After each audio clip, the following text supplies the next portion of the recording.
Welcome to the channel of Tuition Classes. In this video, we are going to learn about Stephen Hawking. इनका पूरा नाम था Stephen William Hawkins. इनका जन्म 8 जनवरी 1942 को हुआ और इनका होम टाउन था इंग्लैंड। ये जैसे हम सबको पता है बहुत बड़े साइंटिस्ट थे। इन्होंने ब्रह्मांड की शुरुआत कैसे हुई और ब्लैक होल्स के बारे में थियरीज दी है।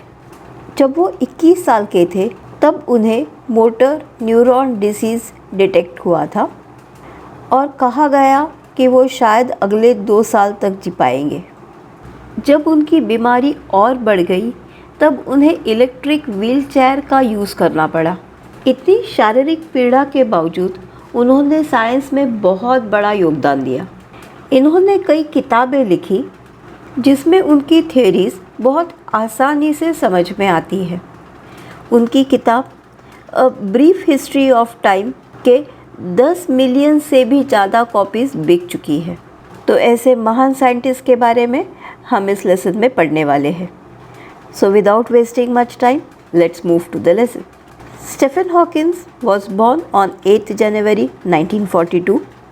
He is an English theoretical physicist, cosmologist, author, and a director of research at the Center of Theoretical Cosmology within the Cambridge University. Theoretical physicist ये यूनिवर्स की खोज, ब्रह्मांड की खोज गणित के माध्यम से करते हैं। कॉस्मोलॉजिस्ट ये ब्रह्मांड की स्टडी करते हैं। तो मिस्टर स्टीफन हॉकिंस ये एक थ्योरेटिकल फिजिसिस्ट थे, कॉस्मोलॉजिस्ट थे, ऑथर थे और ये कैम्ब्रिज यूनिवर्सिटी में director of research of theoretical cosmologist थे। Hawkins was first to set out a theory of cosmology explained by a union of general theory of relativity and quantum machines. Hawkins सबसे पहले cosmologist है जिन्होंने general theory of relativity and quantum machines को मिला के एक theory of cosmology दी है। Hawkins is an honorary fellow of royal society of arts, a lifetime member of Pontifical Academy of Sciences and a receptionist of Presidential Medal of Freedom, the highest civilian award in the US.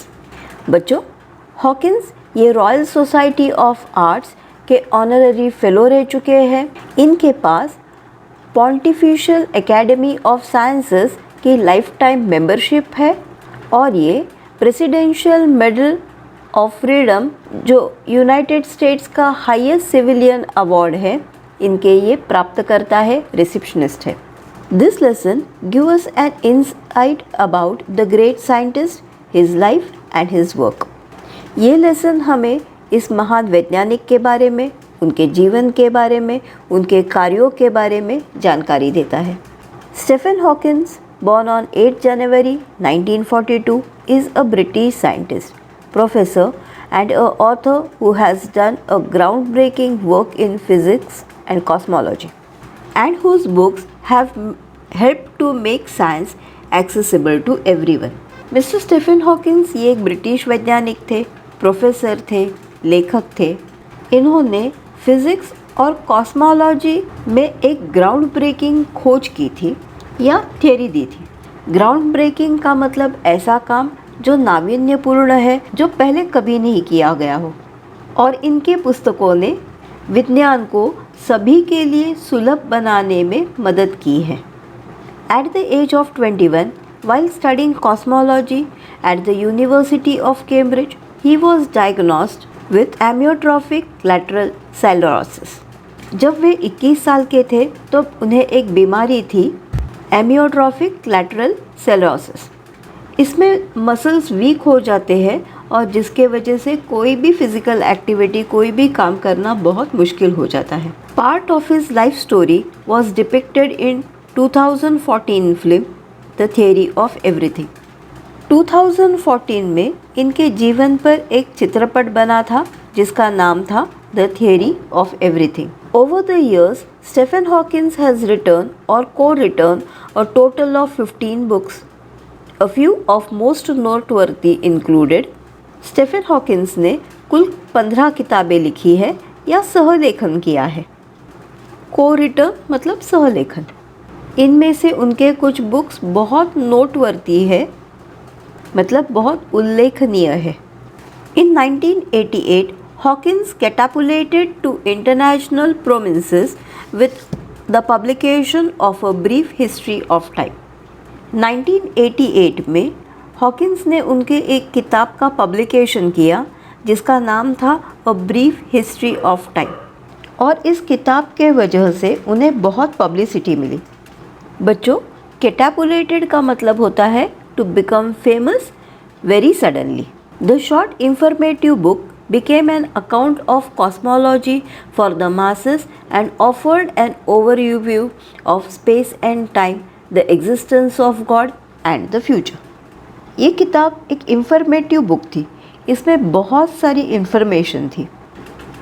इस किताब में ब्रह्मांड के बारे में मतलब cosmology के बारे में, an overview of space and time मतलब अंतरिक्ष और समय के बारे में, एग्जिस्टेंस ऑफ गॉड मतलब ईश्वर के अस्तित्व के बारे में और भविष्य के बारे में लिखा गया था। The work was an instant success, spending more than 4 years atop the London Sunday times best seller list. इनकी किताब the brief history of time ने इन्हें त्वरित सफलता दी। इंस्टेंट सक्सेस, त्वरित सफलता। लंदन संडे टाइम्स के सूची में 4 साल से अधिक समय के लिए ये बेस्ट सेलर रही। सबसे अच्छी, सबसे ज़्यादा बिकने वाली किताब ऐसे रही। Since its publication it has sold millions of copies worldwide and been translated into more than 40 languages. A brief history of time किताब के पब्लिकेशन के बाद, प्रकाशन के बाद दुनिया भर में इसके लाखों कॉपीज़ बिक चुके हैं और 40 से ज़्यादा लैंग्वेजेस में इसका ट्रांसलेशन हुआ है, मतलब इसका अनुवाद किया गया है। A brief history of time also wasn't as easy to understand as someone has hoped. जैसे उम्मीद की गई थी वैसे ये किताब a brief history of time समझना इतना आसान नहीं था। सो इन 2001 Hawkins followed up his book with The Universe in a Nutshell, which offered a more illustrated guide to cosmology's big theories. 2001 में मिस्टर हॉकिंस ने और एक किताब लिखी, The Universe in a Nutshell. इस किताब में ज़्यादा इलुस्ट्रेशंस थे, मतलब ज़्यादा एग्जाम्पल्स या ज़्यादा ड्राइंग्स, डायग्राम्स ऐसे थे जिसके वजह से इस किताब को समझना आसान था। इन 2005 Hawkins authored the more accessible a briefer history of time which further simplified the original works core concept and touched upon the newest development in the fields like string theory. 2005 में मिस्टर हॉकिंस ने और एक किताब लिखी जिसका नाम था अ briefer history of time. इस किताब में कोर कॉन्सेप्ट्स को, मतलब बेसिक कॉन्सेप्ट्स को ज़्यादा सिंप्लीफाई करके बताया था और इस किताब में नए हुए डेवलपमेंट जैसे स्ट्रिंग थ्योरी के बारे में भी बताया था। बच्चों, अभी तक हमें हॉकिंस ने लिखे हुए 3 किताबों के बारे में पता चला है, जैसे 1988 में लिखी हुई a brief history of time, 2001 में लिखी हुई the universe in a nutshell और 2005 में लिखी हुई a briefer history of time. Together this 3 books along with Hawkins' own research and papers articulate the physicist's personal search for the science holy grail. Hawkins की ये 3 किताबें, उनके research papers, इन सब से उनकी साइंस की गहरी खोज के बारे में पता चलता है। A single unified theory that can combine cosmology, the study of big, with the quantum mechanics, the study of small, to explain how the universe began. इन्होंने एक यूनिफाइड थ्योरी दी जो 2 थ्योरीज का कॉम्बिनेशन थी, एक cosmology the study of big और quantum mechanics the study of small, इन दोनों को मिला के की थी। बच्चों, कॉस्मोलॉजी मतलब स्टडी ऑफ यूनिवर्स, ब्रह्मांड की स्टडी, और quantum mechanics explains how the universe work at a scale smaller than atom. Study of cosmology जो यूनिवर्स इतनी बड़ी है, and study of quantum mechanics जो एक एटम इतना छोटा है, इन दोनों को मिला के इन्होंने एक यूनिफाइड थ्योरी दी, जिसमें यूनिवर्स की शुरुआत कैसे हुई, ब्रह्मांड की शुरुआत कैसे हुई, इसे बताया गया है। It's this kind of ambitious thinking that has allowed Hawking, who claimed he can think in 11 dimensions, to lay out some big possibilities for humankind. Ambitious thinking, महत्वाकांक्षी सोच। तो इनकी एक ये महत्वाकांक्षी सोच है that has allowed Hawkins, who claimed that he can think in 11 dimensions. तो मिस्टर हॉकिंस ये क्लेम करते हैं कि वो 11 डायमेंशंस में सोच सकते हैं।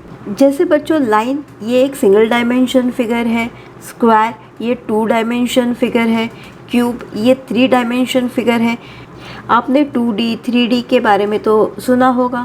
वैसे स्टीफन हॉकिंस क्लेम करते हैं कि वो 11 डायमेंशंस में सोच सकते हैं, और जिसके वजह से ह्यूमन काइंड को बिग पॉसिबिलिटीज़, बड़ी संभावना मिली है। He is convinced that time travel is possible and that human may indeed colonize other planets in the future. Convinced का मतलब यकीन करना। तो मिस्टर हॉकिंस यकीन करते थे कि टाइम ट्रैवल पॉसिबल है, समय यात्रा संभव है, और भविष्य में मनुष्य दूसरे ग्रह पर जाकर भी रह सकते हैं। In September 2010, Hawkins spoke against the idea that God could have created the universe in his book The Grand Design. September 2010 में इन्होंने एक किताब लिखी The Grand Design, और इस किताब में भगवान ने ब्रह्मांड का निर्माण किया है, इस विचार के खिलाफ अपनी बात रखी। Hawkins previously argued that the belief in a creator could be compatible with modern scientific theories. पहले हॉकिंस ने आर्ग्यू किया कि क्रिएटर पे विश्वास होना, मतलब भगवान पे विश्वास होना, बिलीफ होना, ये मॉडर्न साइंटिफिक थ्योरीज को कॉम्पिटिबल हो सकता है, मतलब मॉडर्न साइंटिफिक थ्योरीज को अनुकूल हो सकता है, कॉम्पिटिबल हो सकता है। His new work, however, concluded that the Big Bang was the inevitable consequence of the laws of physics and nothing more. In his new work, he concluded that, concluded का मतलब निष्कर्ष करना, एक conclusion पे आना। बाद में इन्होंने conclude किया, एक निष्कर्ष लगाया कि Big Bang ये law of physics का inevitable consequence है। Inevitable का मतलब can't be avoided, certain। Consequence का मतलब रिजल्ट। इन्होंने कहा कि बिग बैंग ये लॉज ऑफ फिज़िक्स का अनअवॉइडेबल रिजल्ट है। Because there is a law such as gravity, the universe can and will create itself from nothing. Hawkins said spontaneous creation is the reason there is something rather than nothing, why universe exists, why we exist. Hawkins कहते हैं कि law of gravity के वजह से universe खुद को बना पाता है फ्रॉम नथिंग। हॉकिंस आगे कहते हैं स्पॉन्टेनियस क्रिएशन मतलब अपने आप निर्माण होना, ये एक कारण है कि कुछ नहीं के वजह से कुछ है। यूनिवर्स है और हम हैं। The grand design was Hawkins first major publication in almost a decade. The grand design ये हॉकिंस का लगभग एक दशक में पहला सबसे बड़ा प्रकाशन था। Within his new work, Hawkins set out to challenge sir Isaac Newton's belief that the universe had to have been designed by God simply because it could not have been born from chaos.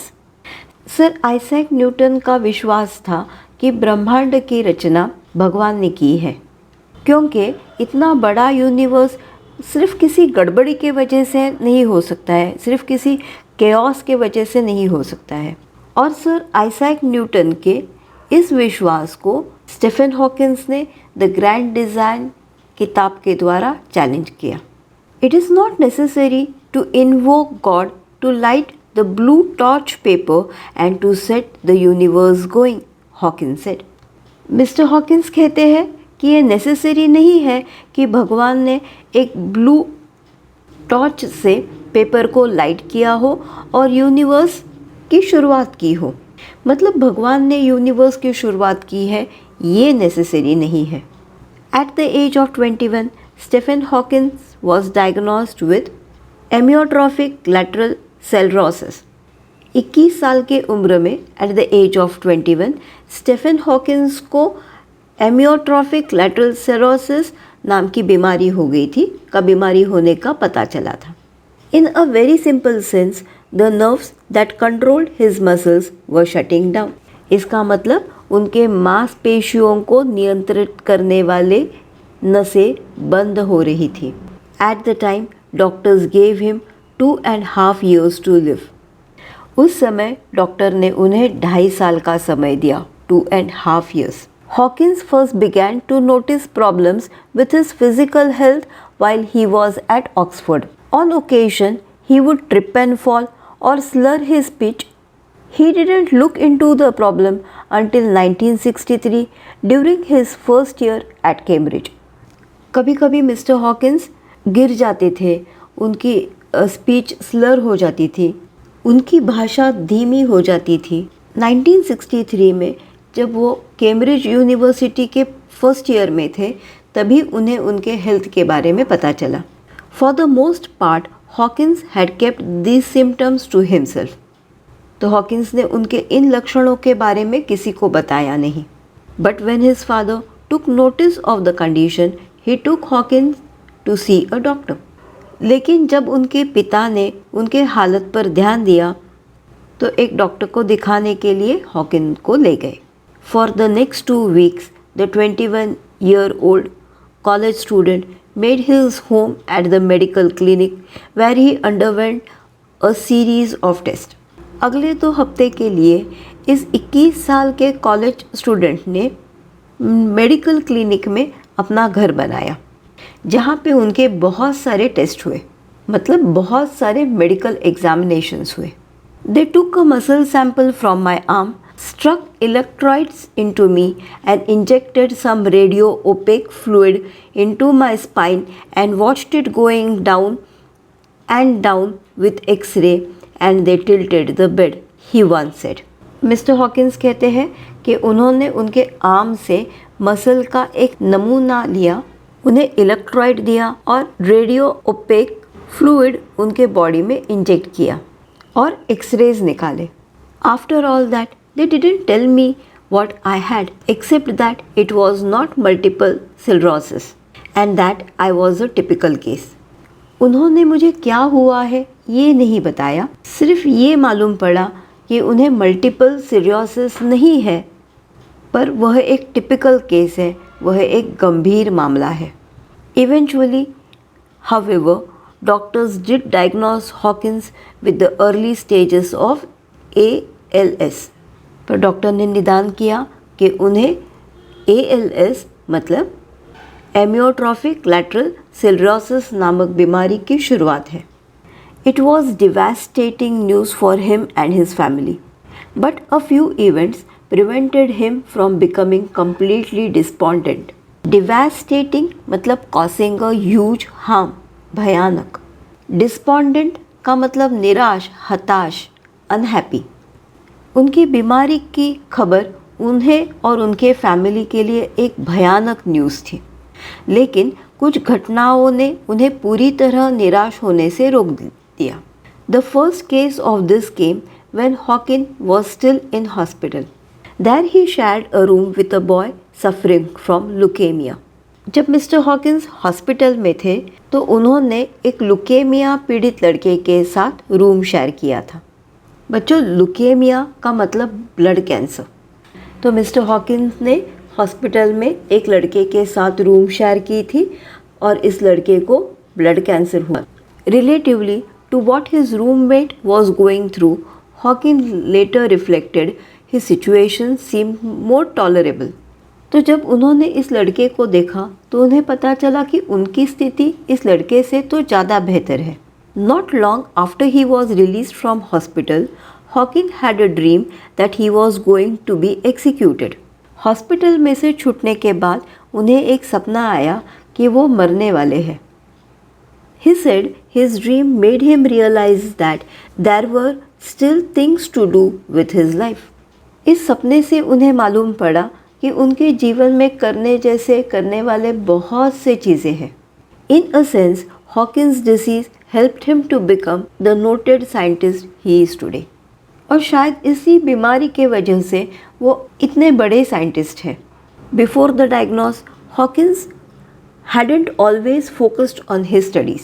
इस निदान से पहले Hawkins अपने पढ़ाई पे इतना ध्यान नहीं देते थे। Before my conditions was diagnosed, I had been very bored with life. He said there had not seemed to be anything worth doing.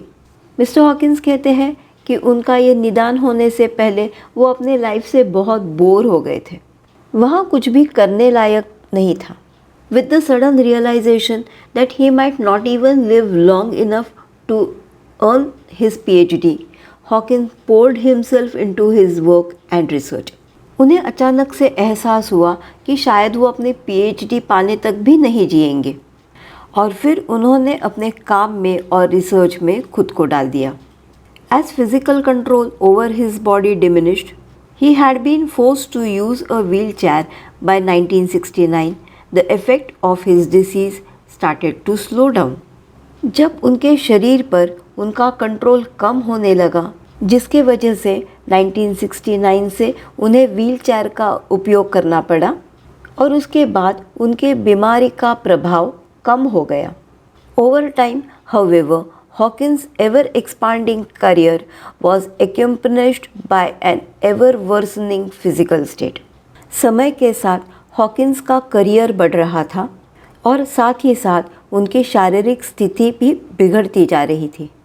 By the mid-1970s, the Hawkins family had taken in one of Hawkins' graduate students to help manage his care and work. In the mid-1970s, Hawkins के family ने Hawkins के एक student को उनकी देखभाल करने के लिए, उनकी मदद करने के लिए लाया। He could still feed himself and get out of the bed, but virtually everything else required assistance.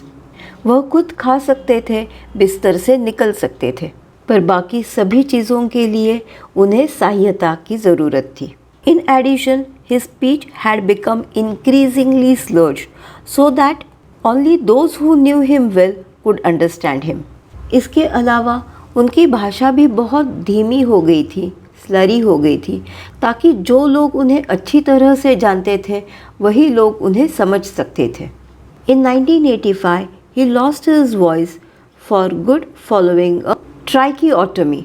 तो बच्चों, इनके लंग्स बहुत वीक हो गए थे, इसलिए उन्हें नाक से श्वास लेने में बहुत तकलीफ़ होती थी। इसलिए इनके विंड पाइप में एक ऑपरेशन से होल किया था, मतलब नेक में होल किया था, जहाँ से वो ब्रीथ कर सके, और इसे ट्रैकियोटॉमी कहते हैं। और इस अच्छे चीज़ को करने के प्रोसेस में उनकी आवाज़ चली गई। The resulting situation required 24 hours nursing care for the acclaimed physicist. और इसके वजह से इस सम्मान्य फिजिसिस्ट को 24 hours नर्सिंग केयर की ज़रूरत पड़ी। It also put in peril Hawkins ability to do his work, और उनकी काम करने की क्षमता भी संकट में आ गई। The predicament caught the attention of the California computer programmer who had developed a speaking program that could be directed by head or eye movement. California के एक कंप्यूटर प्रोग्रामर का ध्यान इनकी इस कठिन समस्या पे आया। इन्होंने एक स्पीकिंग प्रोग्राम बनाया था जो सिर या आँख के मूवमेंट से डायरेक्ट किया जा सकता है, कंट्रोल किया जा सकता है। The invention allowed Hawkins to select words on the computer screen that were then passed through speech synthesizer.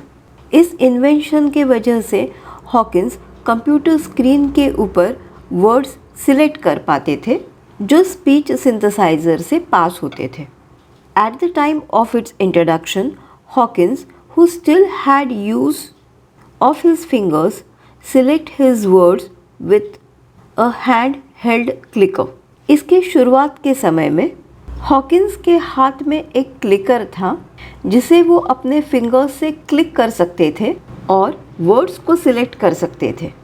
Today, with virtually all control of his body gone, Hawkins directs the program through a cheek muscle attached to a sensor.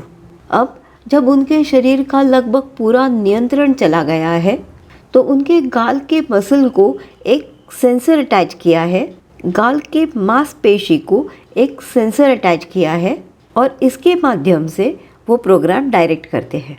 Through the programme and the help of the assistants, Stephen Hawkins has continued to write at a prolific rate. इस programme से और उनके assistant के help से mister Stephen Hawkins ने एक बहुत fruitful तरीके से उनका लिखना जारी रखा. His work has included numerous scientific papers, of course, but also information for the non-scientific community. और उन्होंने बहुत सारे साइंटिफिक पेपर्स लिखे जिसमें नॉन साइंटिफिक कम्युनिटी के लिए भी जानकारी थी. Hawkins health of course remained a constant concern, a worry that was heightened in 2009 when he failed to appear in the conference at Arizona because of his chest infection. उनकी स्वास्थ्य की चिंता तो बनी रहती थी पर यह बहुत बढ़ गई जब 2009 में जब वह एरिज़ोना के कॉन्फ्रेंस में चेस्ट इन्फेक्शन के वजह से जा नहीं सके. In April, Hawkins, who had already announced he was retiring after 30 years from the post of Lucasian Professor of Mathematics at Cambridge, was rushed to the hospital for being what university official described as gravely ill. Mister Hawkins ने पहले ही announce किया था कि जब उनके Cambridge university के पद का 30 साल का कार्यकाल पूरा हो जाएगा तब वह रिटायरमेंट ले लेंगे और अप्रैल में उन्हें हॉस्पिटल में भर्ती किया और यूनिवर्सिटी के ऑफिशियल्स ने कहा कि वो ग्रेवली इल है, बहुत ज़्यादा बीमार है, गंभीर रूप से बीमार है. It was later announce that he was expected to make a full recovery. बाद में अनाउंसमेंट की गई कि उनकी पूरी तरह से ठीक होने की उम्मीद है. तो बच्चों, here the lesson ends and I hope you must have understood it. तो बच्चों, मिस्टर स्टेफन हॉकिंस की डेथ 14 मार्च 2018 में हुई और तब वह 76 ईयर्स के थे. इस लेसन से हमें बहुत अच्छी सीख मिलती है. While there is life there is hope. हार नहीं माननी चाहिए. जब तक जीवन है तब तक आशा है. Do not allow your disability to hold you back, physically, mentally, or spiritually. I hope you must have understood this lesson well. Please do like, share, and subscribe to be connected. Thanks for watching.